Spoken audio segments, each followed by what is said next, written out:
senhora foi a primeira, digamos, ministra. Para os processos finais eu peço... Nós temos uma população de 7 milhões e aí nós já podemos analisar a desigualdade de renda existente no mundo. Nós temos nessa população mundial 5% dos ricos são ricos dessa população, a classe média está em torno de 29%, e os pobres são 66%. E, logicamente, nesses pobres, a maioria são mulheres e são negros, né? Uma efervescência dos movimentos sociais, todos lutando por mudanças estruturais no sistema econômico mundial. Cresce junto à população a consciência de que o capital financeiro, as grandes corporações concentram a renda e impõem políticas neoliberais, né, que consistem na redução dos direitos da ampla maioria da população.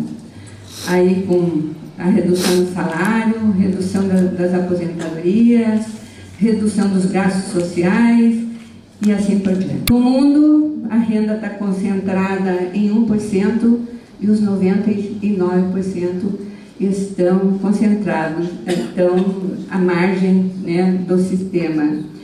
Tanto é que o grito dessas populações é no sentido de que eles são os 99% em contrapartida a 1% que domina, né, então, as principais estruturas econômicas e financeiras do mundo.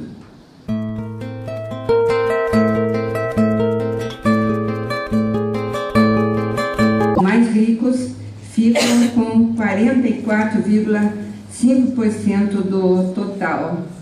1% dos mais ricos tem uma renda de 16.560.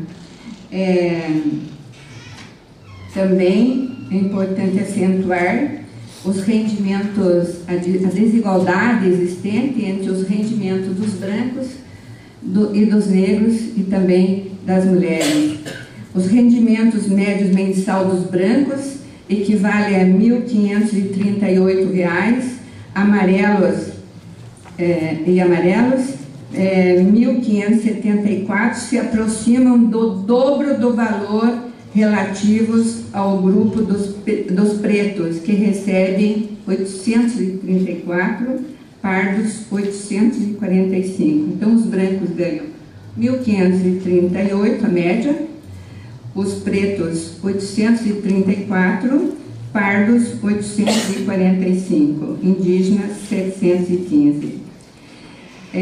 Os homens recebiam em média 42% mais que as mulheres, 1.395 ante 984, e metade deles ganhava até R$ 765, cerca de 50% a mais do que a metade das mulheres.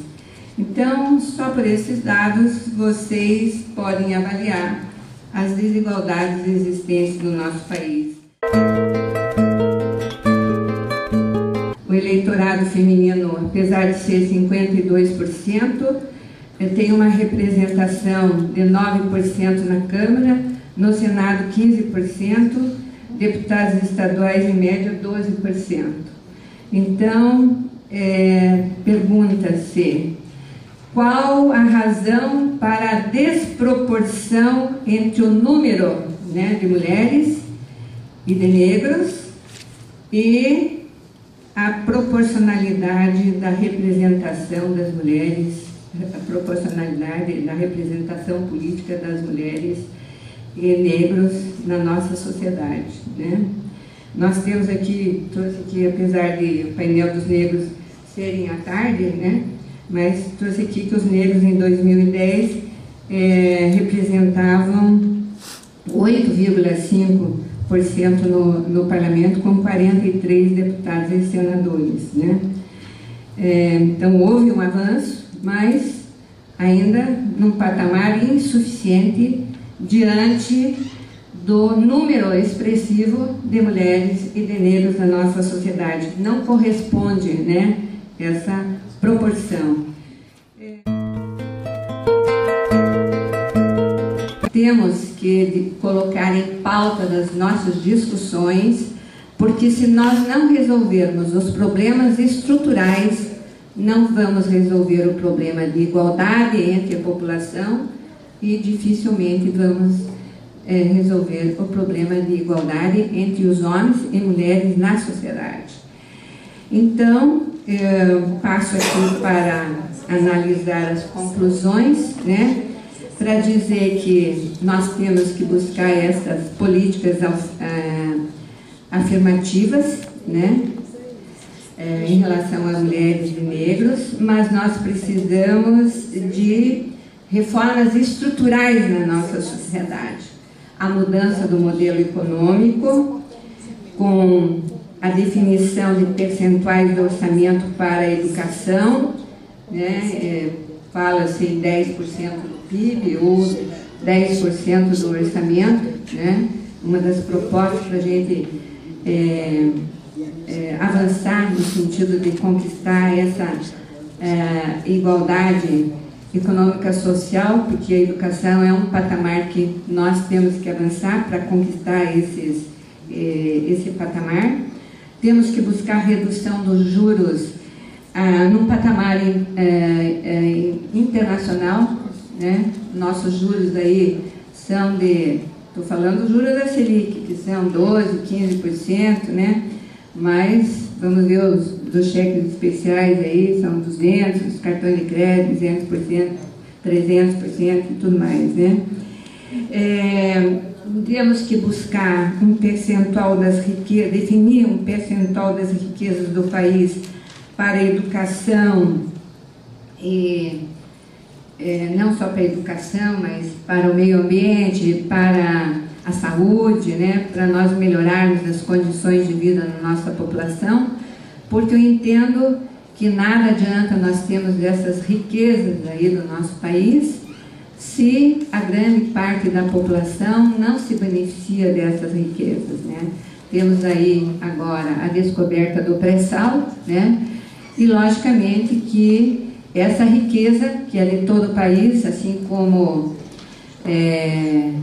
o ouro, a prata, o nióbio, todas essas nossas riquezas, a água, né, as florestas, tem que ser um percentual dessa lucratividade, tem que ser destinadas ao desenvolvimento econômico e social do nosso país, para que haja essa desigualdade, essa igualdade que todos nós sonhamos. Temos que lutar também por uma reforma tributária que não onere a população mais pobre. Temos que manter essa política de avanço do salário mínimo, porque a maior parte das mulheres, inclusive, recebem o salário mínimo e isso contribui para o desenvolvimento econômico e social do país. Temos, além de todas essas questões macroeconômicas que eu já mencionei aqui do nosso país, nós temos que buscar propostas de mudanças para construirmos uma nova ordem mundial, porque hoje em dia os países estão interligados, o que acontece lá na Europa respinga no nosso Brasil, e o que acontece no Brasil respinga na América Latina. Então, nós não podemos pensar o Brasil como o país estivesse isolado do mundo, então temos que buscar novos valores, buscando uma nova ordem internacional. Então, eu quero dizer que a luta, ela não é só pelas conquistas dos direitos mais elementares das mulheres e dos homens, mas é uma luta contra o sistema dominante a nível mundial, né? E esse sistema que nós estamos propondo é no sentido de que buscar uma política, né, um modelo que seja capaz de eliminar as desigualdades, a fome e a miséria e o desemprego. E queria concluir que essas ideias que estão em curso, né, que a gente sente pelo que acontece em vários países aí a nível mundial.